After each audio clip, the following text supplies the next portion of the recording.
নমস্কার।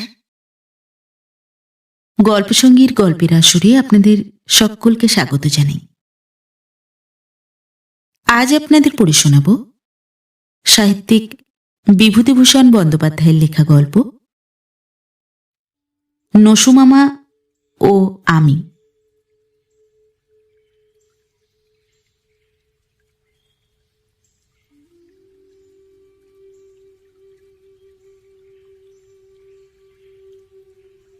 ছেলে মানুষ তখন আমি, 8 বছর বয়স। দিদিমা বলতেন, তোর বিয়ে দেব ওই অতুলের সঙ্গে। মামার বাড়িতে মানুষ, বাবা ছিলেন ঘর জামাই। এসব কথা অবশ্যই আরো বড় হলে বুঝেছিলাম। অতুল আমার দিদিমার সইয়ের ছেলে। কোথায় পড়ে, বেশ লম্বা মতো আধফর্সা গোছের ছেলেটা। আমাদের রান্নাঘরে বসে দিদিমার সঙ্গে আড্ডা দিত। অতুলকে আমার পছন্দ হতো না, কেমন ধারা যেন কথাবার্তা। আমায় বলতো, এই পাঁচি যা, এখানে কি, ওই দিকে গিয়ে খেলা করগে যা। কখনো বলতো, অমন দুষ্টুমি করবি তো বাঁশবনে লম্বা শেয়ালটা আছে, তার মুখে ফেলে দিয়ে আসবো বলে দিচ্ছি। অতুলকে সবাই বলতো ভালো ছেলে, লেখাপড়ায় বছর বছর ভালো হয়ে ক্লাসে উঠত। আমার ছোট মামার সঙ্গে কি সব ইংরেজি মিংরেজি বলতো, যদি তার কিছু বুঝি। এই সব জন্যেই হয়তো অতুলকে আমার মোটেই ভালো লাগতো না।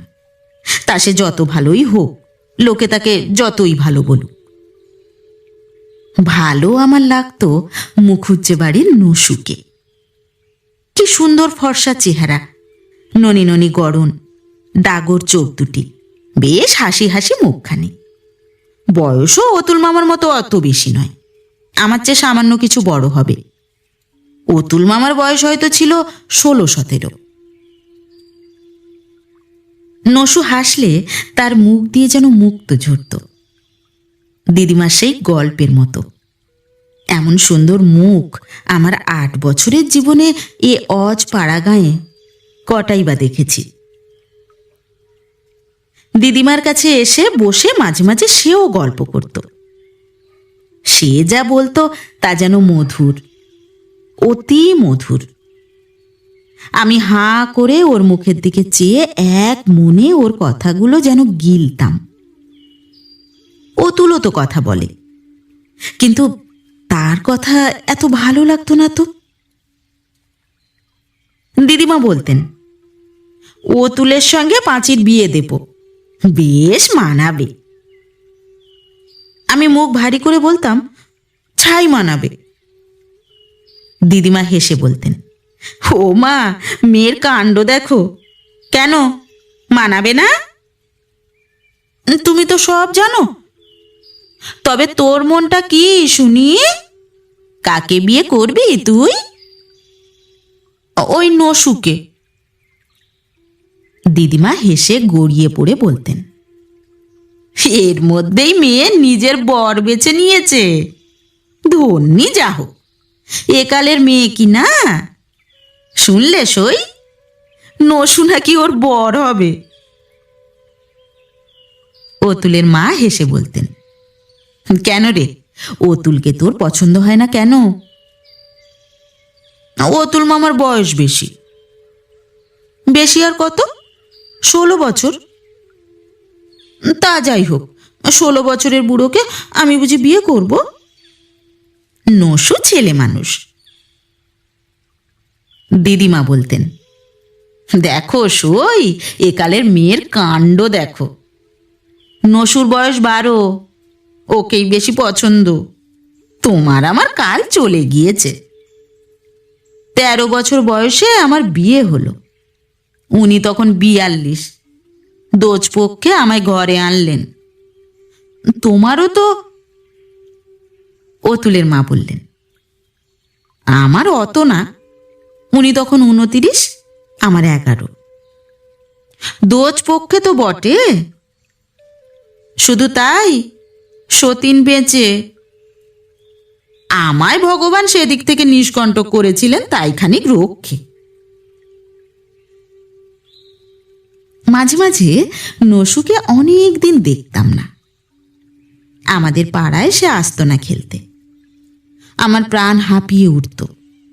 ছুটে যেতাম মুখুজ্জে বাড়িতে। নসু মামা উঠানে বসে কঞ্চি কেটে খেলাঘরের বেড়া বাঁধছে, সঙ্গে আরো ৩-৪টি ছেলে ওরই বয়সী।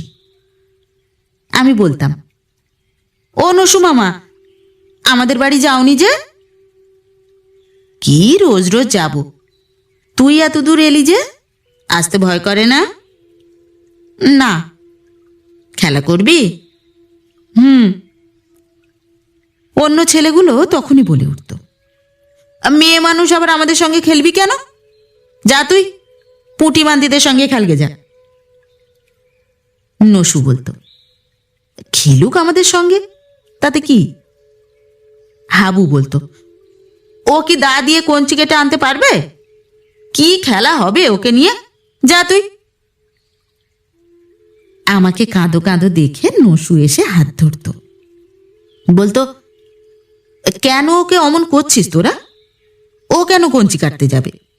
মেয়ে মানুষ, চুপ করে বসে থাকবে। বস তুই পাঁচি। আমি অমনি কৃতার্থ হয়ে উঠানের একপাশে বসে পড়তাম। নসু মামা খেলতে খেলতে হয়তো একটা পেয়ারা ছুঁড়ে দিত আমার দিকে। বসে বসে পেয়ারা চিবুতাম। অনেকক্ষণ পরে বলতাম, নসু মামা, খিদে পেয়েছে। হাবু অমনি বলে উঠত, ওই শোনো কথা, ওসব হাঙ্গাম। নসু মামা বলতো, তুই চুপ কর হাবু। খিদে পেয়েছে? চল পিসিমার কাছে চল, দুটো চাল ভাজা খাবি তেল নুন দিয়ে, না হয় একটা কচি শসা পেড়ে দেব। আমি বলতাম, না, তুমি বাড়ি দিয়ে এসো, আমি বাড়ি গিয়ে ভাত খাবো, একলা যেতে ভয় করে। হাবু অমনি চোখ পাকিয়ে বলে, তবে একলা এলি কি করে? কে এখন তোর সঙ্গে যাবে পৌঁছে দিতে? উফ, ভারী পাজিমি। নসু আমার আগে আগে বাড়ি পৌঁছে দিতে আসতো। ধুলো মাটির পথের ধারে কত কেঁচোর মাটি, কত বেনে বউ গাছে গাছে, পাকা বকুল পড়ে থাকতো বকুল তলায়। নসুকে পাকা বকুল খাওয়াতে ইচ্ছে করত। আমি বড্ড ভালোবাসি পাকা বকুল। নসু মামাকে কুড়িয়ে খাওয়াতে ইচ্ছে করে, কিন্তু সে বলতো, দূর, ও কষা কষা লাগে, তুই খা, আমি খাবো না। নসুকে খেতে দিয়ে যেন আমার তৃপ্তি, সে সুযোগও আমায় দিত কই। এইভাবে সারা শৈশব ও বাল্যকাল কেটে গেল সেই আমার ছেলেবেলাকার অতি পরিচিত মামার বাড়ির গ্রামের গাছপালার ছায়ায় ছায়ায় চৈত্র মাসের পাখি ডাকা শীতল সকালবেলাকার মতো। তারপরেই জীবনের রোদ খরতর হয়ে উঠল ক্রমশ। ফুল ফোটা পাখি ডাকা বসন্ত প্রভাত গেল ধীরে ধীরে মিলিয়ে। বাতাস গরম হয়ে উঠল। সেই গাঁ, সেই তাঘরা শেখাটি এখনো আছে। মাঝে মাঝে এখনো সেখানে যাই। কত বদলে গিয়েছে সে জায়গা। সে মামার বাড়ি নেই, সে দিদিমাও নেই। বাবা কোথায় কাদের আড়তে কাজ করতেন, সামান্য কটি টাকা মাইনে পেতেন। দিদিমার সঙ্গে সংসারের খরচপত্র নিয়ে তার প্রায়ই ঝগড়া তর্ক হতো। বাবা রাগ করে চলে যেতেন বাড়ি থেকে। 2-1 মাস কোনো খবর আসতো না। মা কান্নাকাটি করতেন। হঠাৎ বাবা একদিন হাজির হতেন। দিন এভাবেই চলত। 13 বছর বয়সে আমার বিয়ে হলো আড়ংঘাটার কাছে এক গ্রামে। বিয়ের দিন কতক আগে নসুদের বাড়ি গিয়েছিলাম। নসুর মার শরীর খারাপ। নসু রান্নাঘরে ভাত রাঁধছে। উনুনের আঁচে ওর ফর্সা মুখ রাঙা হয়ে গিয়েছে। ওদের বাড়ির কোনো বিলি ব্যবস্থা নেই। অনেকগুলো ভাই নসুর। তারা কেউ বাইরে পড়ে, কেউ কাজ করে। নসুর মার শরীর চিররুগ্ন। সংসারের রান্নাবান্নার ভার নসু মামার উপর। আজ অনেকদিন থেকেই নসুর এই অবস্থা দেখছি। নসুর অবস্থা দেখে সত্যিই কষ্ট হলো। নসুর মুখের দিকে চাইবার কেউ নেই। ভাইয়েরা সব স্বার্থপর। সংসার চালানোর ভার ওর উপর ফেলে দিয়ে সবাই তারা নিশ্চিন্ত হয়ে আছে।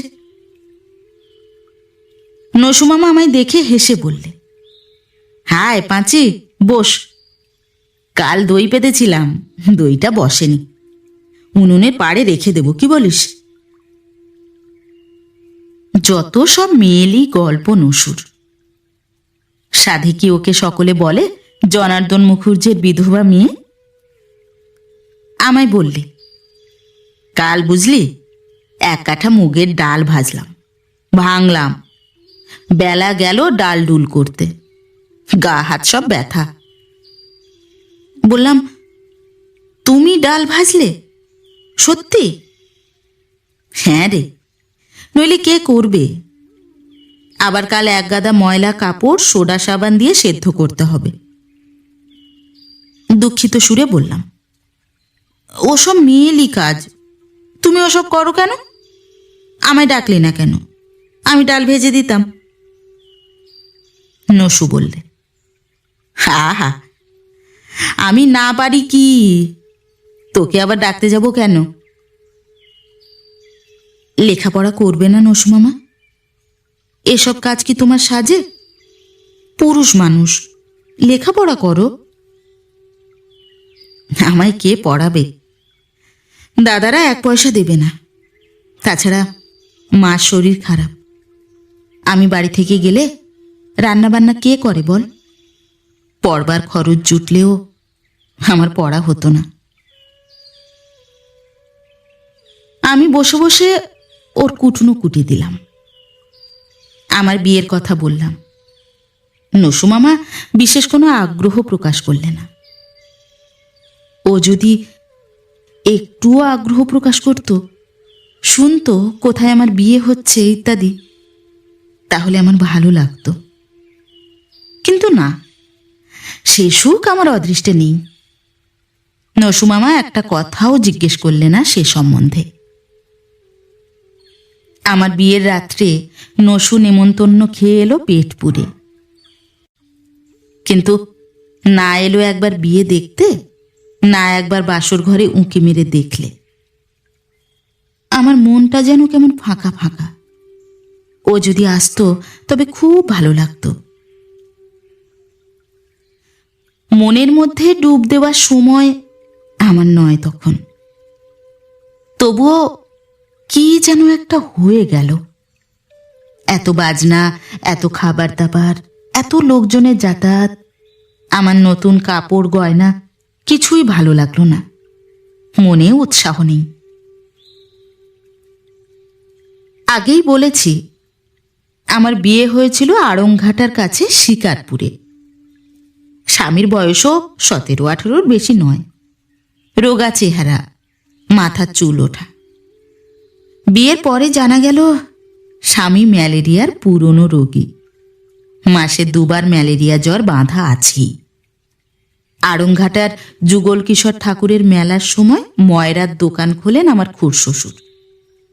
স্বামী তাড়ু দিয়ে সন্দেশ মুরগি ভিয়েন করেন। শ্বশুরবাড়িতে যাওয়ার সময় মনে খানিকটা কৌতূহল নিয়ে যে না গিয়েছিলাম এমন নয়। না জানি কেমন বাড়িঘর, কেমন খাওয়া দাওয়া। গিয়ে দেখি পুরনো আমলের ইট বের করা কোঠা বাড়ি, 2টি মাত্র ঘর, ছোট একটা বারান্দা। তবে সব ঘরগুলির সামনে শান বাঁধানো টানা রোয়া এবং রান্নাঘরটি কোঠা। খুব বড় একটা আম গাছ সমস্ত বাড়ির উঠোন জুড়ে ঘুপসি করে রেখেছে। আমার শাশুড়ি গর্বের সুরে বললেন, আমের সময় তো আসছে, দেখো বৌমা, এমন আম এই অঞ্চলে নেই আমার বাগানে যা আছে। ডাক সাইটে বাগান কর্তা করে রেখে গিয়েছিলেন। এস্তেক গোয়ারি, এস্তেক শান্তিপুর কোথা থেকে কলমের চারা এনে না পুঁতেছেন। আমের সময় এলো, কোথা থেকে ব্যাপারীরা এসে বাগান কিনে নিলে। 2-1 ঝুড়ি আম যা আমাদের বাড়ি এলো। তা থেকে দুটো একটা জুটলো আমার ভাগ্যে। শাশুড়ি নিতান্ত বাজে কথা বলেননি, আম ভালো। স্বামীর সঙ্গে আলাপ জমলো মন্দ নয়, ক্রমে তার ভালোও লাগলো। আমায় বললেন, তুমি কি খেতে ভালোবাসো? আমি লজ্জা টজ্জার ধার ধারি নে, বলে ফেললাম, তেলে ভাজা খাবার। স্বামী বললেন, ধুর, অমন বোকা মেয়ে কেন, ভালো খাবারের নাম করো। গজা, জিলিপি। কেন, খাজা? সে আবার কি গা, আমাদের গায়ে শুনিনি তো। উনি হো হো করে হেসে বললেন, পাড়া গিয়ে ভূত, আমাদের এই শহর বাজার জায়গা, কাল খাজা আনবো লুকিয়ে। কিন্তু সাবধান, মা যেন টের না পায়, বকবে। আমি নিজে খাজা ভিয়েন করি। সেই থেকে মাঝে মাঝে স্বামী লুকিয়ে লুকিয়ে খাবার আনেন, কোনোদিন খাজা, কোনোদিন মিহিদানা। আমরা দুজনে লুকিয়ে খাই। স্বামী বলেন, সবাইকে দিতে গেলে চলে না, খুড়তুতো ভাইয়েরা হাঁসের পাল, সবার মুখে দিতে গেলে তোমার আমার মুখে এক টুকরো উঠবে কি না উঠবে। শ্বশুর বাড়ি ভালো লাগলো না বটে, তবে স্বামীকে কিছুটা ভালো লাগলো এই খাবার খাওয়া থেকে। উলোর জাতের মতো বড় মেলা এ অঞ্চলে নেই। সে সময় ময়রার দোকানে কাজ বেশি। উনি ফেরেন অনেক রাতে, হাতে বড় বড় ঠোঙায় খাবার ভর্তি। উনি হেসে বললেন, খাও খাও, খুব খাও, এসো দুজনে পেট ভরে খাই। একদিন কি করে খুড়শ্বশুর টের পেলেন লুকিয়ে খাবার আনার ব্যাপারটা। এ নিয়ে খুব ঝগড়া হলো বাড়িতে। আমাকে আর ওকে যথেষ্ট অপমান, গালিগালাজ সহ্য করতে হলো। খুড়শাশুড়ি বললেন, অমন নোলার সাত ঝাঁটা মারি, লুকিয়ে লুকিয়ে খাবার খেয়ে দোকানটা শেষ করে দিলে গা। অমন অলক্ষী বউ তো কখনো দেখিও নি, শুনিও নি। লজ্জাও করে না গুরুজনকে লুকিয়ে লুকিয়ে খেতে। স্বামীকে রাত্রে বললাম, আরও সব এনো না, দেখো তো কি কাণ্ড বাঁধালে। স্বামী বললেন, না, আনবে না। আমায় কি মাইনে দেয় কাকা? বিনি মাইনে চাকর করে তো রেখেছে, পেটে দুটো খাবো না? ঠিক আনবো লুকিয়ে, তুমি দেখো। কেমন করে ধরবে কাকা তা দেখব। স্বামীর শরীর ভালো নয়, অথচ ঘোর পেটুক। আমার কথা শুনতেন না। খাবার চুরি বন্ধ হলো না। রোজ রাত্রে এক গাদা বাসি লুচি আর রসগোল্লার রস আনেন, নিজে খান, আমাকেও যথেষ্ট দেন। ওর পেটের অসুখ ছাড়ে না। আমার বারণ শুনেন না মোটে, বলেন, খেয়ে যা উঠিয়ে নিতে পারি, কাকা এক পয়সা উপর হাত করবে না। আমি বললাম, আমি বাপের বাড়ি যাব আষাঢ় মাসে, আমার নতুন কাপড় কিনে দেবে না? উনি ঠোঁট উল্টে বললেন, কে দেবে, কাকা? তা দেখে আর বাঁচলাম না। সত্যি আমার নতুন কাপড় হবে না? বাপের বাড়িতে কিন্তু সবাই নিন্দে করবে। যদি আমি দিতে পারতাম সব হতো। আমার কি ইচ্ছে করে না তোমায় কাপড় দিতে? কোথায় পাবো? তাই তো অনেকের নিন্দে শুনতে হবে, তাই ভাবছি। আষাঢ় মাসে বাপের বাড়ি এলাম। স্বামীও আমার সঙ্গে এলেন। তাকে দেখে গ্রামের সমবয়সী মেয়েরা নানা রকম নিন্দাবাদ করতে লাগলো। আমায় একদিন রায়বাড়ির মেজগিন্নি বললেন, হ্যাঁ পাঁচি, জামাই নাকি তাড়ু ঘোটে ময়রার দোকানে? আমি অত শত বুঝিনি। বললাম, হ্যাঁ, খুব ভালো খাজা তৈরি করে, সবাই হাতে সুখ্যাতি করে মাসিমা।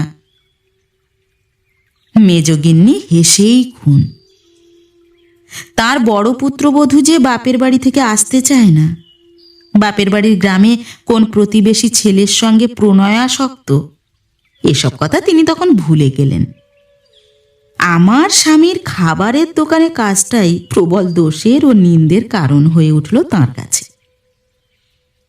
আমার স্বামীকে গ্রামের লোকে নতুন জামাই বলে খাতির আদর করলে না। আমার তাতে মনে বড় দুঃখ হলো। নতুন জামাইকে সকলে নেমন্তন্ন করে খাওয়ায়, আমার স্বামীকে সবাই যেন কেমন হেনস্থা করলে। নসুমামা ঠিক তেমনই ভাত রাঁধছে। আমি তার ওখানে গিয়ে গল্প করে একটু যে আনন্দ পেতাম। একটা জিনিস দেখলাম, নসু ধর্মে কর্মে মন দিয়েছে এই বয়সেই। চন্দন ঘষছে দেখে বললাম, দিদিমা পুজো করেন বুঝি আজকাল? নসু হেসে বললে, মা নয়, পুজো করব আমি। রোজ শিব পুজো করি। মানুষ হয়ে জন্মে শুধু খেয়ে যাব শুয়োরের মতো। আমার হাসি পেল ওর মুখে তত্ত্ব কথা শুনে। নসুমামা আমাকে শশা কেটে খেতে দিল। নিজেই নারিকেলের নাড়ু করেছে ঘরে, তা দিলে, চা খেতে দিলে। বছর 2-3 কাটল। আমার স্বামীর শরীর সারল না, ক্রমেই যেন আরও খারাপ হয়ে উঠছে। শাশুড়ি ও খুড়শাশুড়ি বলেন, ওই অলক্ষণে বউ এসে বাচ্চার শরীর একদিনও ভালো গেল না। শাশুড়ি বললেন, সংসারের কোনো জিনিসের ঘাটতি নেই, তা দেখেছ লক্ষ্য করে? নেহাত মিথ্যে নয়, এ আমিও স্বীকার করছি। সত্যিই যেন আমার কোনো জিনিসে কোনো আসক্তি নেই।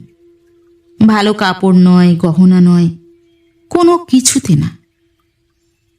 আমার স্বামী বলেন, পয়সা জমাও না কেন, যা মাঝে মাঝে হাতে এনে দিই জমিও, তোমার আখেরে ভালো হবে। ওসব কথা আমি শুনেও শুনিনি কোনোদিন। কার আখেরে কি হবে সে ভেবে ফল কি? আমার একটি ছেলে হলো, কয়েক মাস পরে মারাও গেল। স্বামীর অসুখ সারে না, সংসারে খেটেই মরি, মুখের মিষ্টি কথা কেউ বলে না। স্বামী আমায় নানা রকম সাংসারিক উপদেশ দেন। তার যেরকম শরীর, কবে মরে যাবেন, তখন কি উপায় হবে, আমি যেন কিছু কিছু হাতে রাখি। এ কথা আমি যখন শুনি তখনই মনে থাকে, তারপর আর মনে থাকে না। সেই মাঘ মাসে আমি বাপের বাড়ি এলাম। গ্রামে এসে শুনি নসুমামার মাথা খারাপ হয়ে গিয়েছে। সে দিন রাত পুজো আচ্চা নিয়ে থাকে, কারো সঙ্গে কথা বলে না, কি রকম যেন। আমি গিয়ে দেখা করলাম বিকেলের দিকে। নসুমামা বললে, কি খবর পাঁচি, কখন এলি? কাল এসেছি। ভালো আছো? ভালো আছি, খুব আনন্দে আছি। সবাই তোমাকে পাগল বলছে যে? নসুমামা মৃদু হেসে চুপ করে রইল। তারপর আমার দিকে শান্ত দৃষ্টিতে চেয়ে বললে, আমি আসল বস্তু পাওয়ার চেষ্টায় আছি। এতে যে যা বলে বলুক, আমি পাগলই হই আর ছাগলই হই। হ্যাঁ রে পাঁচি। শেষের কথাগুলো আমার কানে একটু অসংলগ্ন মতো ঠেকলেও নসুমামার উপর আমার শ্রদ্ধা বেড়ে গেল। কি যেন একটা ওর মধ্যে আমি পেলাম, যা সাধারণ মানুষের মধ্যে দেখিনি। ওর মুখের চেহারা যেন অন্যরকম হয়ে গিয়েছে। লোকে টাকা করি, ঘর বাড়ি আঁকড়ে পড়ে আছে দেখছি আমার চারিপাশে। খুড়শাশুড়িকে দেখেছি, গাছের সামান্য একটা আম যদি গাছের তলা থেকে কোনো বাড়ির ছেলে কুড়িয়ে নিয়ে যায়, তবে ঝগড়া করে পাড়া মাত করেন। গায়ের মধ্যে দেখেছি, 1 হাত জমি হয়তো এগিয়ে বেড়া দিয়েছে কেউ, তাই নিয়ে মামলা মোকদ্দমা 2-3 বছর ধরে চলেছে। এমন আবহাওয়ার মধ্যে নসুমামা মানুষ হয়েও স্বতন্ত্র। ওর কাপড় চোপড়ে, খাওয়ায়, বিষয়ে আশয়ে কোনো আসক্তি নেই। পৈতৃক বিষয় আছে, কিন্তু ভাইদের দিয়ে বসে আছে সর্বস্ব, একটা পয়সাও চায় না। আমার স্বামী এসে 2-4 দিন রইলেন। স্বামীর উপর আমার কেমন একটা মায়া হয়। এর মুখের দিকে কেউ যেন চায় না আমার শাশুড়ি ছাড়া। তাও তিনি বুড়ো হয়েছেন, দেওরের কাছে কোনো কথা তার খাটে না। আমাদের গ্রামেও তার তেমন খাতির যত্ন নেই। বললেন, এই গাঁয়ে একটা ঘর করলে ভালো হয়। আমি বললাম, কেন? শ্বশুরবাড়ি বাস করবে, কেউ কিছু বলবে না? বলুক গে, কাকার ওখানে আর ভালো লাগে না। দেখো ভেবে, তোমাদের গাঁয়ের লোকগুলো যেন কেমন কেমন, ভালো করে কথাই বলে না। আমার রাগ হলো। বললাম, তাড়ু ঘোঁটা জামাইকে কে খাতির করবে শুনি? স্বামী হেসে চোখ টিপে বললেন, রোজ রোজ রাত্রিরে খাজা খাওয়ার সময় তো খুব ভালো লাগে। 2-1 দিন পরে উনি চলে গেলেন। যাওয়ার সময় আমার হাতে 13 আনা পয়সা দিয়ে বলে গেলেন, এই পয়সা দিয়ে খাবার কিনে খেও, মাসখানেক থাকো, তারপর এসে নিয়ে যাব। আর আসেননি তিনি। সেই মাসের শেষের দিকে পুরনো আমাশা রোগে তিনি আমার সিঁথির সিঁদুর আর হাতের শাঁখা ঘুচিয়ে ইহলোক ত্যাগ করলেন। বাবা চিঠি পেয়ে আমাদের প্রথমে কিছু বলেননি। তারপর 2 দিন পরে মাকে একদিন বললেন, হ্যাঁ, একটা কথা, জামাইয়ের বড় অসুখ, চিঠি পেয়েছি। মা আড়ষ্ট সুরে বলে উঠলেন, সে কি গো, এতক্ষণ বলনি কেন? হাটে চিঠি পেলে? কই দেখি চিঠি। বাবা আমতা আমতা করে বলেন, তা নয়, আমি কান খাড়া করে পাশের ঘরে বসে সব শুনেছি। আমার বুকের মধ্যে ঢিপ ঢিপ করছে, মাথায় রক্ত উঠে যাচ্ছে, যেন জিভ শুকিয়ে আসছে। আমি বুঝতে পেরেছি সব। বাবা অত্যন্ত ব্যস্তবাগীশ লোক, জামাইয়ের অসুখ সংবাদে চুপ করে বসে থাকবার মানুষ নন। মা ছুটে হাঁপিয়ে বাবার কাছে এসে বললেন, তার কাছে এখনই চলে যাও, মেয়ের যাওয়ার কথা লিখেনি, ওকেও নিয়ে যাও। বাবা শুষ্ক মুখে বললেন, আর সেখানে গিয়ে কি হবে গিন্নি, সব শেষ হয়ে গিয়েছে। মা মেঝের উপর আছড়ে পড়লেন আর্ত চিৎকার করে। আমি কিন্তু বেশ সহজভাবেই কথাটা শুনলাম, কারণ আমি আগেই বুঝতে পেরেছি বাবা কি বলবেন। এইভাবে আমার বিবাহিত জীবনের ইতি হয়ে গেল। কি করব, আমার অদৃষ্ট। বাবা তো বুড়ো হাবড়া স্বামীর হাতে আমায় দেননি, ছোকরা দেখে দিয়েছিলেন। আমার কপালের লেখা, কারো দোষ নেই। আমার কিন্তু বিশেষ কোনো দুঃখ নেই মনে। বিশেষ কিছু যে হারিয়েছি, বিশেষ কোনো অভাববোধ নেই। লোকে বলছে আমার নাকি সর্বনাশ হয়ে গেল। কি সর্বনাশ হলো কিছু বুঝতে পারছি না। মাছ খেতে পাবো না, নাই বা পেলাম। একাদশী করতে হবে, করব। ভালো খাওয়া বা পড়ার দিকে আমার কখনো কোনো ঝোঁক নেই। তবে মানুষটার উপর মায়া জন্মেছিল বটে, তাকে আর দেখতে পাবো না, এইটুকু যা কষ্ট। শাশুড়ির সেবা করি, মুখরা জায়ের সংসারে পুত্রহীনা বৃদ্ধার বড় কষ্ট। যতদূর পারি সেটুকু ঘোচাবার চেষ্টা করি। একাদশীর দিন শাশুড়ি বউয়ে নিরম্ব উপোস করি। সন্ধ্যের সময় তার পায়ে তেল মালিশ করি। খুড় শাশুড়ি সর্বদা শোনান, আমি অলক্ষণে বউ, আমায় ঘরে এনেই তার সোনার চাঁদ ছেলে দুঃখের বাছা মারা গেল। ভাসুরপোর ওপর এমন স্নেহ ভাসুরপোর জীবদ্দশায় কোনোদিন দেখেছি বলে মনে করতে পারলাম না। আশ্চর্য। একবার বাপের বাড়ি এসে শুনলাম নসু মামা বাড়ি ছেড়ে নিরুদ্দেশ হয়ে গিয়েছে। 6 মাস পরে খবর এলো হালি শহরের এক কালী মন্দিরে সে আছে। গঙ্গার তীরে 2খানা ভাঙা মন্দির, সেখানে সে পুজো আচ্ছা নিয়েই নাকি আছে। খবরটা দিলে ও পাড়ার বুধো গয়লার মা ঘোষপাড়ার দোল দেখে দেশে ফেরবার পথে সে হালি শহরে গিয়েছিল, সেইখানেই দেখা হয়েছে। আমি মনে মনে ভাবলাম ওর পক্ষে ভালোই হয়েছে। কি জানি কেন আমার মনে হয় নসু মামা যা করে তাই ভালো। এইভাবে দিনের পর দিন কাটে। বৃদ্ধা শাশুড়িকে কত যত্নে আগলে নিয়ে বেড়াই।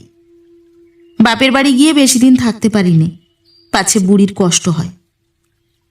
একদিন শাশুড়ি বললেন, চলো মা, সান্যাল মশাইয়ের বাড়ি ভাগবত শুনে আসি। সে কে মা? পাড়ার বুড়ো সান্যাল দাদা। দেখনি বুড়োকে? সান্যাল মশাইয়ের বাড়ি গেলাম। ওর অবস্থা বেশ ভালো বলে মনে হলো বাড়িঘর দেখে। শুনলাম 2 ছেলে কলকাতায় চাকরি করে, তাদের স্ত্রী পুত্র তাদেরই সঙ্গে কলকাতার বাসায় থাকে। সান্যাল মশাই বিপত্নী, বয়স 76 বছর। নিজেই বললেন একটি বিধবা বোন বাড়িতে থাকে, ও রান্না বান্না করে। আমাদের দেখে খুব যত্ন করলেন, আমাদের সামনে ভাগবত ব্যাখ্যা করে শোনালেন। সেই থেকে সান্যাল মশাইয়ের বাড়িতে রোজ যাই। আমায় তিনি বড় ভালোবাসেন। যোগ বাশিষ্ঠ ও ভাগবত তার প্রিয় বই। যদি 2 দিন না যাই, সান্যাল মশাই আমার শ্বশুর বাড়ি আসবেন। আমার শাশুড়ি তার বৌমা ডেকে বললেন, ও বৌমা। বৃদ্ধা শাশুড়ি মাথায় কাপড় তুলে দিয়ে বললেন, কি দাদা? নির্মলা কোথায়? ডেকে দাও। আমি বার হয়ে এসে বলি, কি দাদু? দাদু কি রে, তোমার জ্যাঠামশাই হই। তোমার শ্বশুরের চেয়ে 11 বছরের বড় আমি। আমার ওখানে কদিন যাওনি কেন? আজ অবশ্যই যেও। আবার নিয়মিতভাবে যাই। সান্যাল মশাই আজকাল আর কোনো শ্রোতা চান না। আমার মধ্যে যে কি দেখেছেন, আমাকে পেয়ে খুব খুশি। যোগ বাশিষ্ঠ পাঠ জমে না আমি না গেলে। একদিন তাকে বললাম, জ্যাঠাবাবু, আমি তো মুখ্য মেয়ে মানুষ, আমার মধ্যে কি পেলেন আপনি? কি পেলাম কি জানি, কিন্তু তুমি এলে মা, আমার গীতা আর যোগ বাশিষ্ঠ জ্যান্ত হয়ে ওঠে। ওদের শ্লোকের মধ্যে থেকে নতুন ভাষ্য বেরিয়ে আসে। আনন্দ যদি শাস্ত্র আলোচনার উদ্দেশ্য হয়, তবে সেটার 16 আনাই পাই তুমি আসলে মা। আমি হেসে বললাম, তাহলে বলুন জ্যাঠামশাই, আমার মতো শ্রোতা আপনি অনেক দিন পাননি। সত্য মা, এতদিন জানতাম যে লোককে শুনিয়ে এত আনন্দ হয়, নিজেই চর্চা করতাম এই পর্যন্ত। আজ কিন্তু অন্যরকম বুঝছি। উপযুক্ত শ্রোতা পেলে আমারও ভালো লাগে বলেই যাই। কেমন যেন মন বদলে যাচ্ছে। যে মন আমার কোনো কালেই সংসারে ছিল না, তা আরো নিরাসক্ত হয়ে পড়ছে।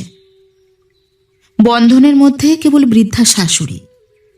বৃদ্ধা কাঁদেন, আমি বসে যোগ বাশিষ্ঠের উপদেশ শোনাই, কিন্তু তাতে তার মন ভেজে না। ঘোর বিষয়ী মন। এ বয়সেও কাঁঠালের ভাগ নিয়ে, সজনে ডাঁটার ভাগ নিয়ে খুশাশুড়ির সঙ্গে ঝগড়া। আমি বলি, মা, কি হবে আপনার এঁচোড় আর সজনে ডাঁটার চুলচেরা ভাগে? ওর কি সার্থকতা? ভগবানের নাম করুন মা। বাতাবি লেবু ফুল ফুটল ফাগুন মাসে, পথে পথে অপূর্ব সুগন্ধ ছড়িয়ে। ঘেঁটু ফুলে বাঁশবনের তলা ভর্তি হয়ে গেল। কোকিলের ডাকে মন উদাস হয়ে ওঠে। কত কথা ভাবি, বাল্যকালের কথা, মা বাবার কথা, স্বামীর কথা। জীবনে কিছু না পেয়েই যেন সব কিছু পেয়েছি। যদি কোনো হিসাবী বিষয়ী লোক বলে, কি পেয়েছে, হিসাব দেখাও, হয়তো কিছু দেখাতে পারবো না।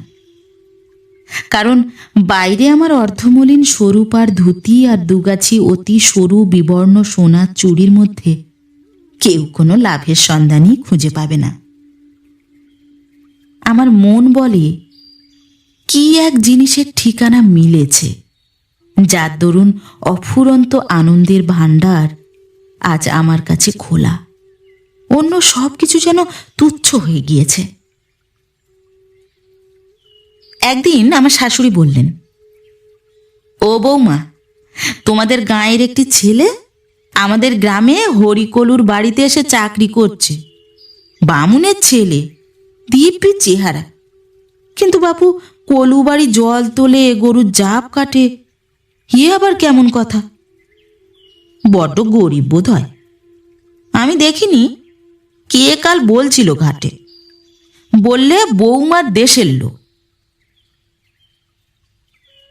যেদিন শুনলাম সেই দিনই পথে নসু মামার সঙ্গে দেখা, কিন্তু প্রথমটা চিনতে পারিনি।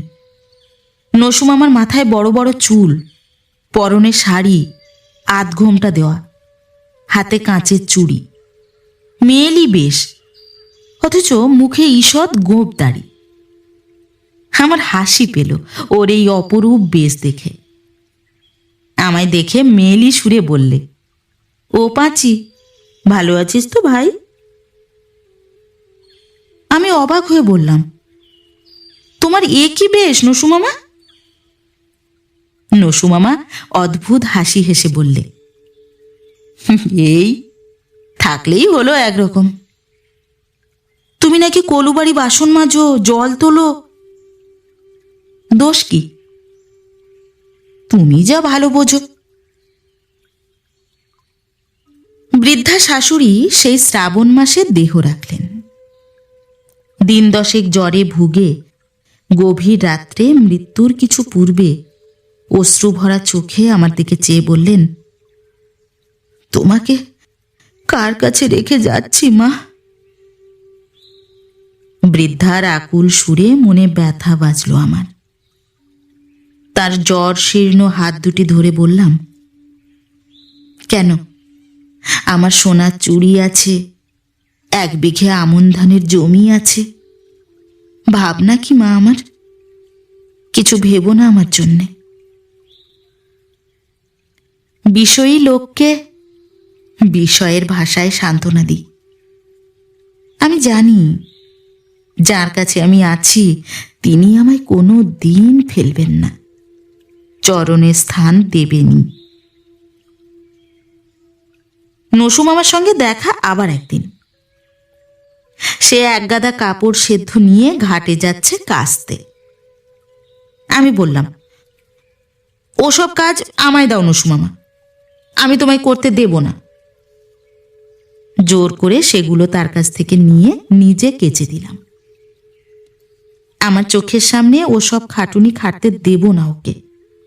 বললাম, হরিকলুর বাড়ি গোয়াল পরিষ্কার আমি করে দেব।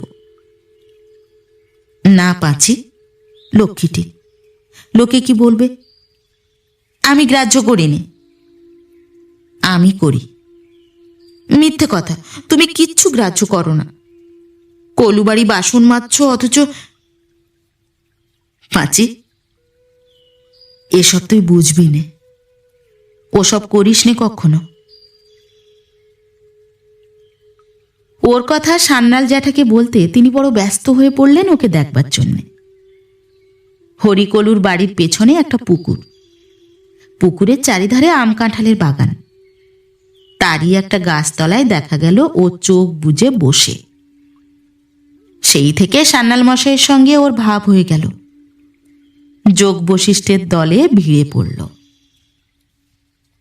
সান্যাল জ্যাঠা বললেন, ছেলেটি শুদ্ধ সত্য। শীতের প্রথমে কলুপাড়ায় কলেরা দেখা দিলে। একদিনে 18টার কলেরা হলো, 5টা মরে গেল। নসুমামা কি ভীষণ পরিশ্রম করে সেবা শুরু করলে। হরিকলুর ছোট ভাই ওর সেবাতেই নাকি বেঁচে উঠল। রাত্রে ঘুমোয় না, নিজে হাতে রোগীদের গা ও বিছানা পরিষ্কার করে। কলেরায় কলুপাড়া উজাড় হয়ে গেল। ধরলে কিছু দূরে মুচিপাড়াকে। ভয়ে তখন মুচিপাড়ার অনেক লোক পালিয়েছে। বুড়ো হিরু মুচি একদিনের অসুখে মারা গেল। কিন্তু তখন এমন ভয় হয়ে গিয়েছে সকলের, মরা ঘরের মধ্যে পড়ে রইল সারা দিন, কেউ ফেলতে চায় না। সন্ধ্যের পর নসুমামা একা গিয়ে ঠ্যাঙে দড়ি বেঁধে ফেলে দিয়ে এলো খালের ধারে শ্মশানে। যোগ বাশিষ্ঠের আসরে একথা শুনে আমি উত্তেজিত হয়ে উঠলাম। আমিও যাব, নসুমামাকে সাহায্য করব। লোকে যে যা বলে বলুককে। জ্যাঠামশাই হেসে বললেন, মা, এ কাজ তোমার নসুমামার, তোমার জন্যে নয়। সব কাজে অধিকারী ভেদ আছে। কেন, আমার অধিকার জন্মায়নি? তোমার বুড়ো শাশুড়ি মরে গিয়েছে, জগতে আরও কি বুড়ো হাবড়া নেই? আপনি বলুন নসুমামাকে, ও আমাকে নিতে চায় না কোনো কাজে। আমি যাব জ্যাঠামশাই। এই অবস্থায় হঠাৎ একদিন নসুমামা গ্রাম ছেড়ে চলে গেল। কলুপাড়ার সবাই হায় হায় করতে লাগলো। খুড়শাশুড়ি বললেন, ভালোই হলো চলে গেল, সুবুদ্ধি হয়েছে। বামুনের মুখ অমন করে হাসাতে হয়? ছি ছি ছি ছি ছি ছি। তারপর মুখ টিপে হেসে বললেন, বৌমার বাপের বাড়ির লোক, খুব কষ্ট হয়েছে বৌমা তোমার, না? যখন তখন দেখা হতো তো। অন্য গাঁ থাকতে এ গাঁয়ে এসেছিল, সেই জন্যই হয়তো। তবুও তো দেশের ঘরের লোক আছে একটা। ছিলে খোলা ধনুকের মতো শটাং সোজা হয়ে বলে উঠি, নিশ্চয়ই আমার কষ্ট তো হবারই কথা। হরিকলু একদিন সান্যাল জ্যাঠার কাছে বললে, অমন মানুষ হয় না। ছোট ভাইটা বেঁচে উঠল, পায়ে ধরতে গেলাম, বলি, তুমি ব্রাহ্মণ, আমার ঘরে হেনস্থা কাজ আর করতে দেব না। 2 মাসের মাইনে বাকি, একটা পয়সাও নিয়ে গেলেন না যাওয়ার সময়। হঠাৎ পালিয়ে গেলেন। আমায় যেন ক্ষমা করেন তিনি।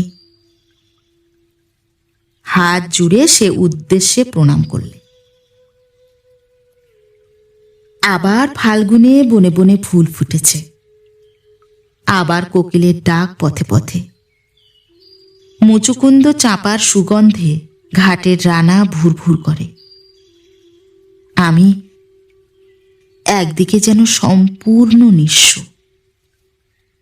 জ্যাঠামশাইয়ের বৈঠকখানায় যোগ বশিষ্ঠ শুনতে যাই রোজ বিকেলে। সম্পূর্ণ নিঃস্ব হয়ে, রিক্ত হয়েই বোধহয় সেখানে পৌঁছতে হয়।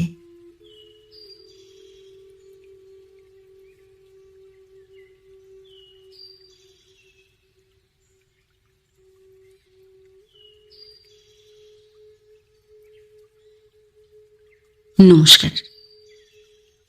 নতুন একটি গল্প নিয়ে খুব শিগগির ফিরে আসছি। ততক্ষণ সবাই ভালো থাকবেন, সুস্থ থাকবেন। গল্প পাঠ কেমন লাগলো অবশ্যই কমেন্ট করে জানাবেন, এবং ভিন্ন ভিন্ন স্বাদের অডিও স্টোরি শোনার জন্য অবশ্যই চ্যানেলটি সাবস্ক্রাইব করবেন। ধন্যবাদ।